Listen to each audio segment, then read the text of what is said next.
Bonjour, bonjour. Donc voilà, aujourd'hui on va faire d'abord bonjour à tous les diabétiques que je connais et donc bonjour aux diabétiques gourmands comme moi. Donc aujourd'hui j'ai l'intention de vous faire une petite pâtisserie qui nous vient de Belgique, que tout le monde adore avec un petit café et qui a un très bon goût de cannelle. Alors pas de vanille, de choses comme ça, pas de trucs exotiques, uniquement européen. Donc voilà, donc ça va être le spéculoos. Le spéculoos avec 2 os. Ça m'a surpris d'ailleurs qu'ils en mettent 2. Ils doublent tout d'ailleurs. Donc on va faire un spéculoos. Alors pour faire un spéculoos, il faut, des spéculoos, ce qu'il faudrait c'est 250 g de farine. Là j'ai choisi de la farine d'épeautre, puisque c'est la farine que j'utilise au quotidien. Pourquoi de petite épeautre? De petite épeautre, je précise bien, parce qu'elle a un indice glycémique de 15. Pour nous les diabétiques, c'est ce qu'il nous faut. Mais malheureusement, elle a un problème, comme c'est une farine qui n'a pas de gluten, donc sans gluten, pour ceux qui ont la maladie de cœliaque, ils connaissent. Il faut, moi je rajoute toujours 80 g de farine blanche pour avoir le liant, parce que le gluten c'est un liant, c'est une sorte de colle qui permet d'avoir un biscuit qui ne s'effrite pas comme de la poudre.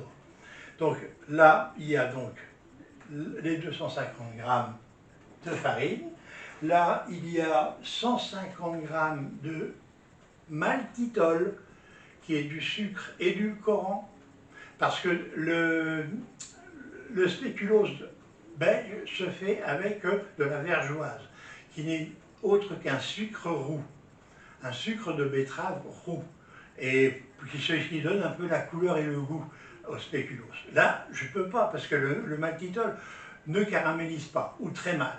Donc je vais faire avec du maltitol ordinaire. Donc là, je mets 150 g de maltitol, tout simplement. Ensuite, après le maltitol, eh bien, 75 g de beurre, qui est ici, 75 g de beurre, tout simplement, du beurre normal. Ensuite, il vous faudra un œuf, pas plus, un œuf, et, disons, 25 g d'eau. Tout ça, c'est pour rendre le pâteau un peu plus souple. Hein, d'accord, tenez du volume. Ensuite, 3 g de levure chimique, hein, pour la lever un peu. 3 g de fleur de sel, très peu, très peu. Alors ensuite, et c'est là que c'est important, il y a à peu près un quart de cuillère à café de poudre de cannelle et 2 à 3 pincées de 4 épices. Ou alors, on peut mettre du clou de girofle, mais moi j'aime pas trop l'odeur, le goût du clou de girofle, ça rappelle un peu ce que les dentistes nous mettent dans la bouche. Bien, très mauvais souvenir. Donc je n'utilise que du 4 épices, un petit mélange, donc très bien. Donc on récapitule, farine, sucre, beurre, sel, levure, œuf, et, ce qui est bon, la cannelle et 4 épices. Donc tout ça, on va le mettre gentiment dans le batteur, parce que je pourrais le faire à la main, hein. Ça vous pouvez le faire à la main, c'est des petites quantités, mais j'ai un handicap, je suis né avec un poil dans la main, donc je ne peux pas travailler, ça m'handicape, donc je le fais avec la machine. Alors, on va faire, donc d'abord on va travailler par étapes. D'abord, en primaire, le beurre. On met le beurre tout de suite. Moi, je vais bien faire comme ça. D'abord le beurre, le sucre, donc le maltitol.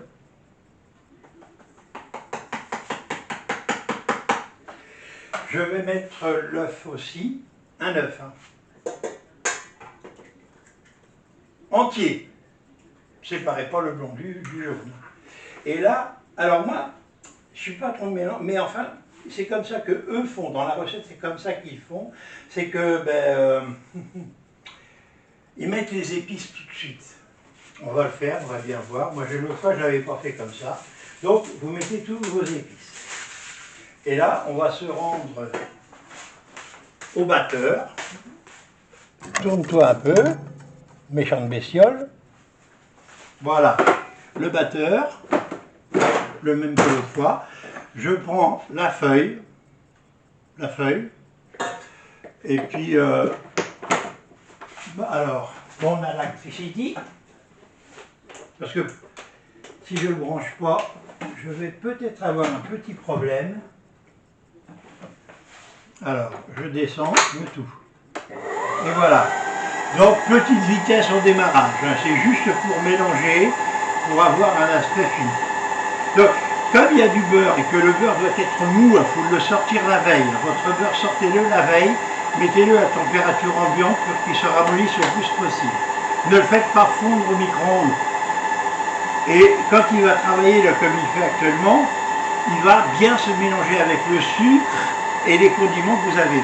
Donc maintenant, je vais aller chercher la farine, le sel et la levure. Et on va mettre, regardez, hein, quand le beurre n'est plus en gros morceaux, que le beurre est bien fondu, bien mélangé, à ce moment-là, vous pouvez commencer à mettre cuillerée par cuillerée la farine. Ah, j'attends un peu là. Je lui donne un petit coup de rapidité pour aller plus vite.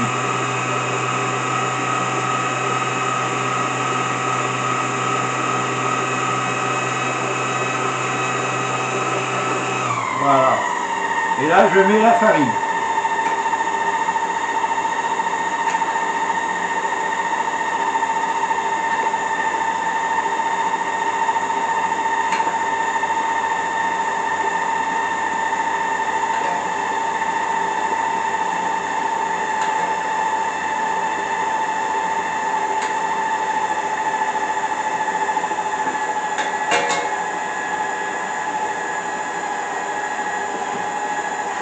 Je vois que ça commence à coincer un peu, je remets un tout petit peu d'eau, 25 grammes d'eau, et je la mets petit bout par petit bout, juste pour assouplir la pâte.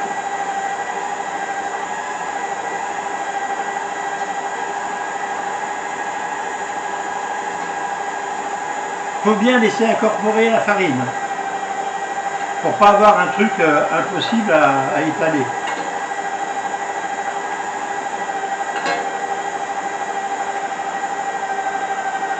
Oh, je crois que je vais avoir un problème de...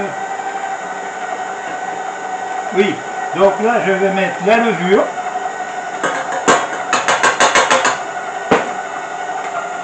Ah, ça commence à faire bien tourner. Et là le sel. Et je recontinue à finir ma farine. Vous entendez comme il pèse? C'est parce que c'est un peu sec, alors je finis de mettre l'eau qui restait. Voilà. Pas besoin d'en mettre plus. Et là, je finis le pétrissage. Après, je vais laisser reposer un quart d'heure, 20 minutes. Et je vous reprendrai après dans une deuxième vidéo. 2 petites secondes. Me revoilà. Donc, ça fait un peu plus de 10 minutes. Voilà, mon pâton s'est un peu resolidifié, vous voyez. Donc il a repris forme humaine, si on peut dire. Je farine correctement ma table de travail, toujours bien farinée, parce que, attention, comme il y a du beurre, ça a tendance à fondre et donc à coller très vite. Voilà, bien fariné. Alors, il faut faire une abaisse de 3 mm. Si vous n'avez pas de rouleau avec des calibres pour avoir la bonne épaisseur, en métal ou un laminoir, je vous conseille de faire comme moi. J'ai simplement, comme j'avais des filles, j'ai récupéré ces fameux élastiques qu'elles mettent dans les cheveux, les chouchous, qui font juste 3 mm d'épaisseur. Vous les mettez autour de votre rouleau à pâtisserie et vous avez le bon calibre sans appuyer comme un demeuré. Voilà, tout doucement, on fait tourner son pâton. On le fait tourner et en même temps, on le fait absorber de la farine. Alors, toujours un petit peu. quand vous en avez trop, ne pas hésiter à en faire deux pâtons. Hein. Moi, ça me ruse parfois, d'où l'oublier. Voilà, vous voyez, on y arrive petit à petit. Ah, là, ça colle un peu. Quand ça colle, relevez, refariner. Ça va. Tant qu'il n'est pas terminé, vous pouvez encore le manipuler. Hein.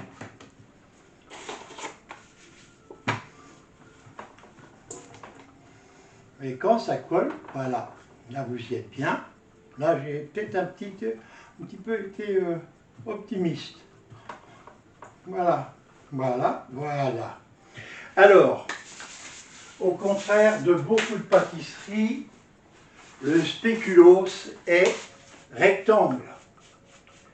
Il faut le découper en petits rectangles. Préparez vos plaques de cuisson. Là, je prévois à peu près 2 plaques et demie. Pas plus.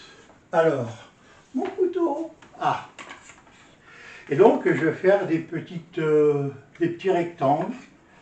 Ouais, à peu près comme ça, voilà. Et je ma partie, où est-ce qu'elle est? Oh, j'ai encore oublié. Donc je vais les soulever au fur et à mesure pour aller les mettre sur la plaque. Alors, le mieux ce serait d'avoir, mais moi j'ai pas acheté ça, c'est un emporte-pièce rectangulaire. Je n'en ai pas trouvé au salon, comme je voulais. Alors je m'en passe pour le moment. Mais ça ne va pas durer. Parce que quand je veux, ben, je me donne les moyens de l'avoir. Voilà. Donc on va faire ça. Voilà. Alors moi, ils ne sont pas très réguliers, hein, mais comme c'est pour moi, ça n'a pas vraiment une grande importance. Soit vous les mettez comme moi sur une plaque spéciale pâtissier, ou alors vous mettez du papier sulfurisé sur votre plaque. Voilà. Alors là, il y en a pour un petit moment. Hein. C'est le plaisir du partage. Alors, ensuite, il faut commencer à préchauffer votre four. 180 degrés. Vous le mettez à préchauffer 180 degrés jusqu'à ce qu'il soit 180, à peu près un quart d'heure. Et dans un quart d'heure, on enfournera. Alors, gros problème de branchement. Je cours pour rebrancher.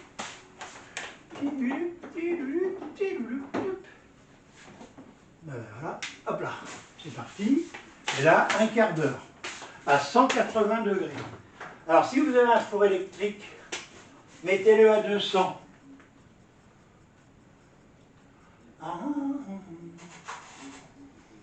Voilà. Et quand il sera à 180 degrés, on enfournera. Alors, et voilà.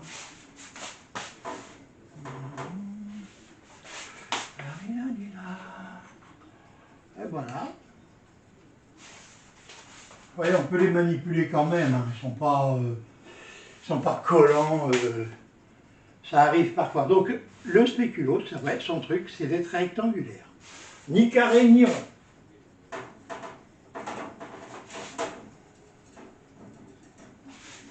Voilà.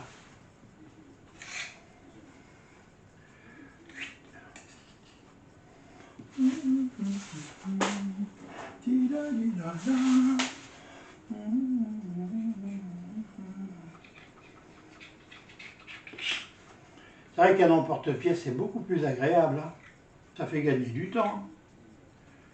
Mais là, je n'en ai point. Alors, je me débrouille. Ils ne sont pas tous très réguliers, ça.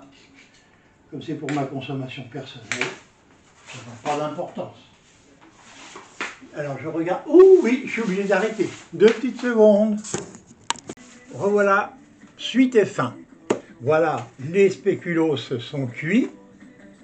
Voilà, un spéculoos Donc, il n'est pas aussi marron foncé que les spéculoos que vous trouvez dans le commerce, parce que étant diabétique, je l'ai fait donc avec du maltitol, qui est un sucre qui ne peut pas caraméliser.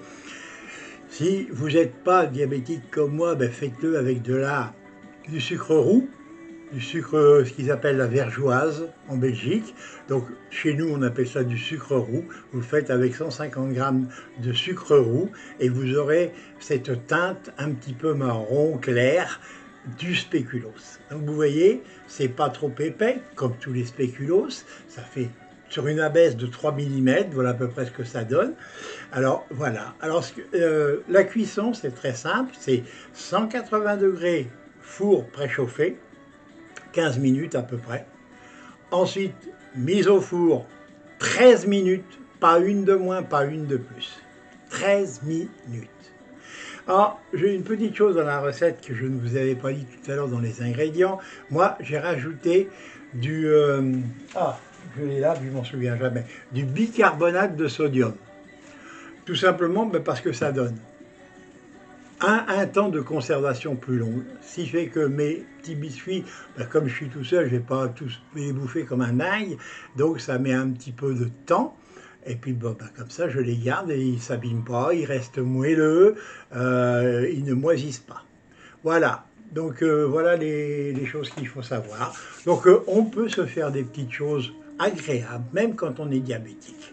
Alors comme c'est bon pour les diabétiques, c'est aussi bon pour ceux qui ne le sont pas. Voilà, bye bye, à la prochaine.